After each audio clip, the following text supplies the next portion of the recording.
Hello everyone, it's Madison over at the Ohio Pet Sanctuary. So a little while ago I had asked everybody on Facebook what they would like to see from our next YouTube video, and somebody had brought up that they were interested in learning more about poisonous plants that you may bring into your home and their effects on your pets and what they can do about it. So I kind of brushed off my old skills from being a college educator and came up with a real quick PowerPoint presentation just to cover you all with you all guys and show you pictures of these plants so that you can learn to identify them and make sure you don't bring them into your household. So everybody knows, lilies are poisonous, lilies are poisonous. The problem is there are a lot of things called lilies, and, there's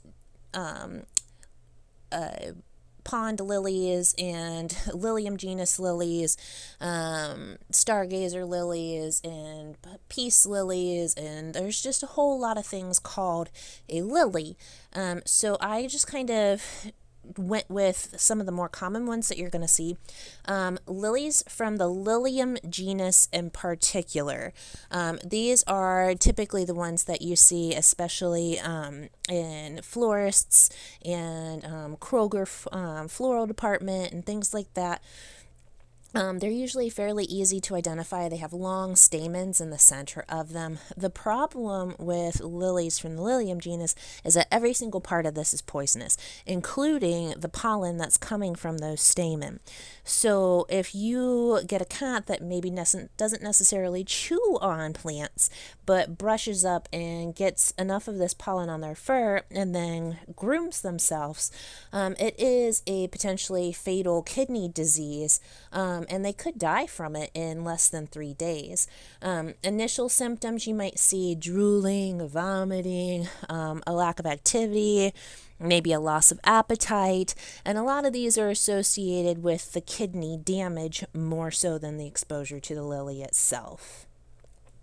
Now, calla lilies and peace lilies, also known as funeral lilies, again, all of it is poisonous.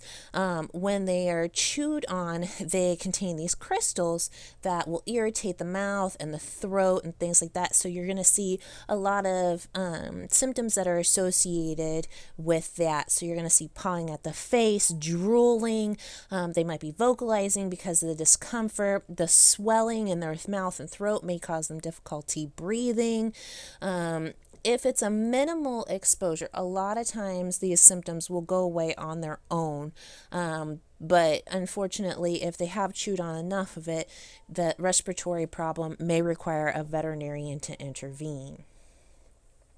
Sago palms, the most dangerous part is the seed, but technically speaking, the whole plant is dangerous. And this is going to cause a huge problem because it's going to damage the liver. It's going to damage the liver, and you're going to see things like bleeding into their stomach, blood clots, and up to 50% of these cases are fatal. And what you're going to see first is going to be some vomiting and diarrhea as the initial liver damage starts. The problem with the liver is that it regenerates, which I guess isn't necessarily a problem, but where we run into a problem is where the toxicity outruns the regeneration, or the ability for the liver to heal itself. And if the toxicity outruns the liver's ability to heal, that's when you're going to see things like jaundice, or we call it icterus. And that's when your pet's eyes, gums, mucous membranes, their penis, if their little red rocket is out, things like that, are going to appear yellow. You may also see bruising, especially where the skin is thin, such as in the armpits, the thin skin on the abdomen, or around the ears.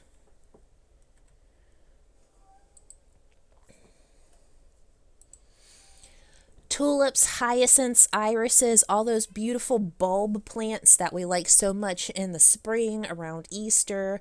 The bulb itself is the poisonous part. If they lick the leaves or lick the petals of the flowers, not necessarily going to be a problem. You might see a little bit of foaming at the mouth or drooling because it doesn't taste very good.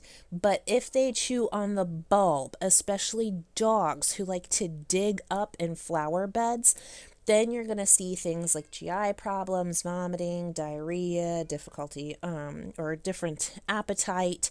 You may also see central nervous system depression, which is going to look something like lethargy, just a malaise, or even up to convulsions. And it can also cause cardiac anomalies like an increased heart rate or difficulty breathing that they can't get under control. Azaleas and rhododendrons, the whole thing is toxic. It attacks the central nervous system. You might see some GI signs from the initial ingestion, but what you're really going to see is what we call ataxia, which is where they're kind of walking like they're drunk or having difficulty getting up and walking in a straight line, seizures, and eventually cardiovascular collapse and death due to coma. Oleander, again, all parts are toxic. They contain cardiac glycosides that cause GI irritation, increase the heart rate, which unfortunately decreases the ability to regulate their body temperature, and they could potentially die from it. In acute toxicities, you're going to see vomiting and diarrhea.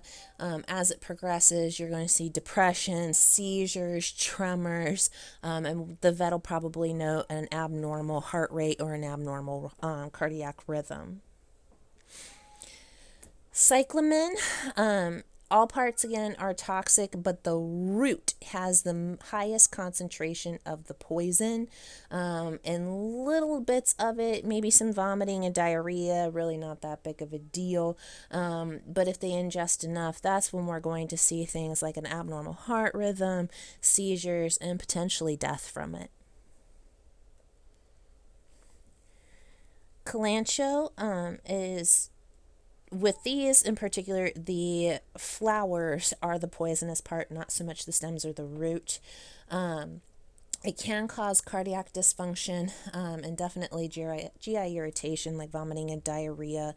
They're going to have difficulty breathing, they might have a sudden onset of heart failure, whether it's right-sided or left-sided heart failure. With a Taxus species, we also call it a yew plant. The whole thing is toxic,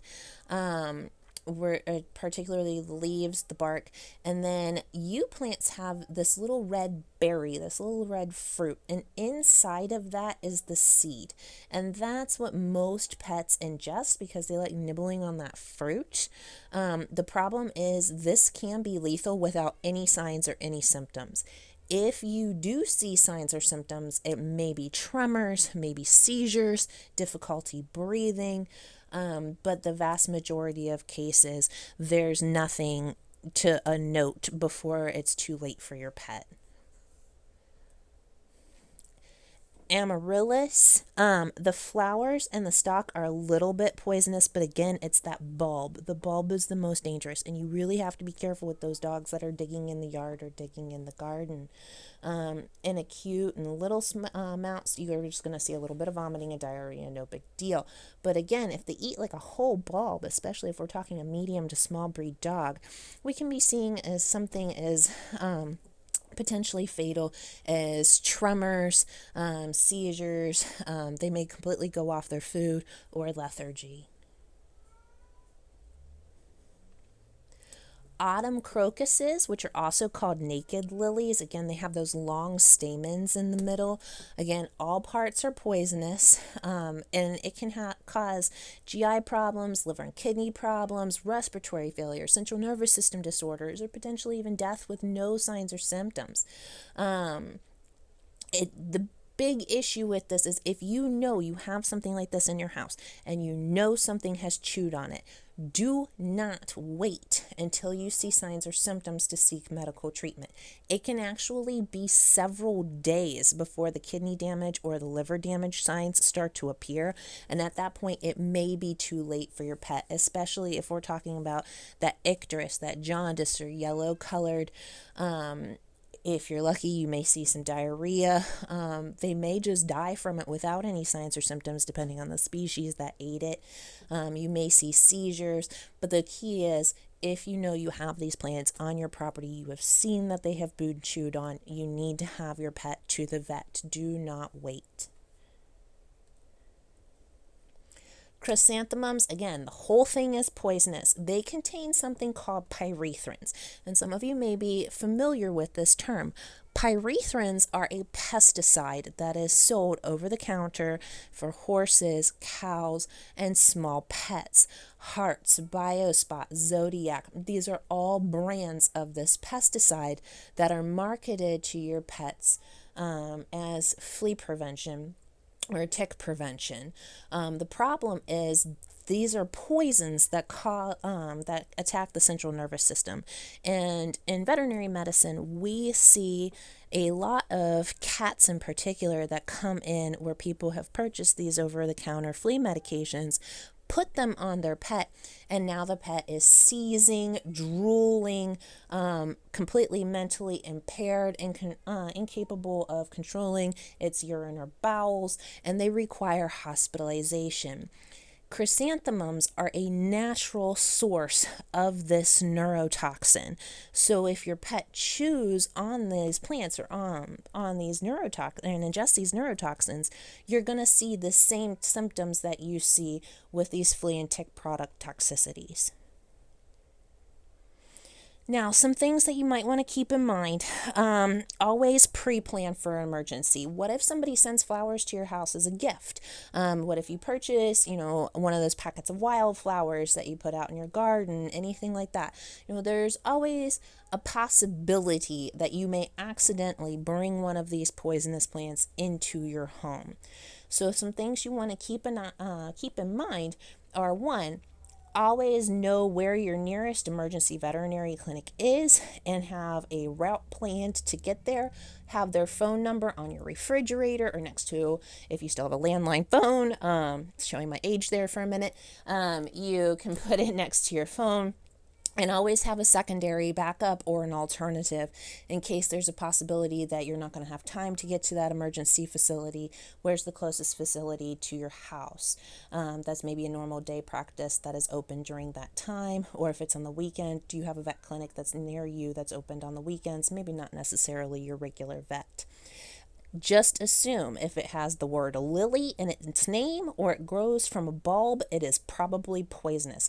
Just be careful. Not all lilies are called lilies. A pregnant onion is a type of lily, and I've seen poison toxicities from pregnant onions. So always be aware, when you're choosing plants, especially in the springtime and things like that for your flower bed or to bring into your house. Look at the name of the plant and then, break out your phone and Google the scientific name that's on that tag. Please, please, please, please, please do not get online and turn to Reddit or Facebook or social media to get advice from strangers if you have access to a veterinary medical professional. A veterinary medical professional goes to school for years to handle these. People on the internet read things on the internet and regurgitate the information without actually any kind of proof that it is real information or that it is going to be any way valuable in your situation. Have hydrogen peroxide available if you have dogs. Hydrogen peroxide can be used to induce vomiting. Where we run into problems is not all of these toxicities are ones that you're going to want to induce vomiting on your pet.